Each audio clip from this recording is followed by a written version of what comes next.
ప్రభుత్వ పరిపాలన ఎలా ఉంది? నాకేం నచ్చలా ఇది. ఏ పార్టీకేను, నేను కమ్యూనిస్ట్కే అర్థం.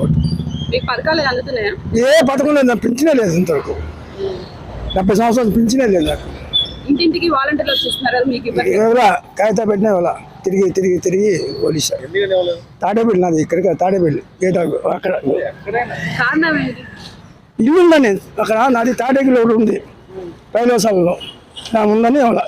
ఇంకో చూడండి ఎన్ని సంవత్సరాలు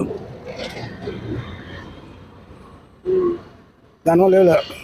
రేకుల చెట్టు ఒకటి ఉంది తాడేపల్లిలో, ఆ రేకులు ఇల్లు సొంత ఇల్లు నీ పేరు మీద ఇవ్వాలని సార్. అందుకని మీకు పింఛన్ ఇల్లు చాలా మంది పింఛన్ ఇవ్వాలమ్మా నాకు. తిరిగి తిరిగి తిరిగి తిరిగి ఇంకో మనిషి. సీఎం ఎవరు వస్తే బాగుంటుంది? చంద్రబాబు వస్తే బాగుంటా అనుకున్నాను, నేను అనుకున్నా. ఆయన ఉన్నప్పుడు అభివృద్ధి జరిగింది బాగా. అప్పుడు మాకు ఏ ఇబ్బంది లేదు, బళ్ళకి గిళ్ళకి ఇబ్బంది ఏమీ లేదు అప్పుడు.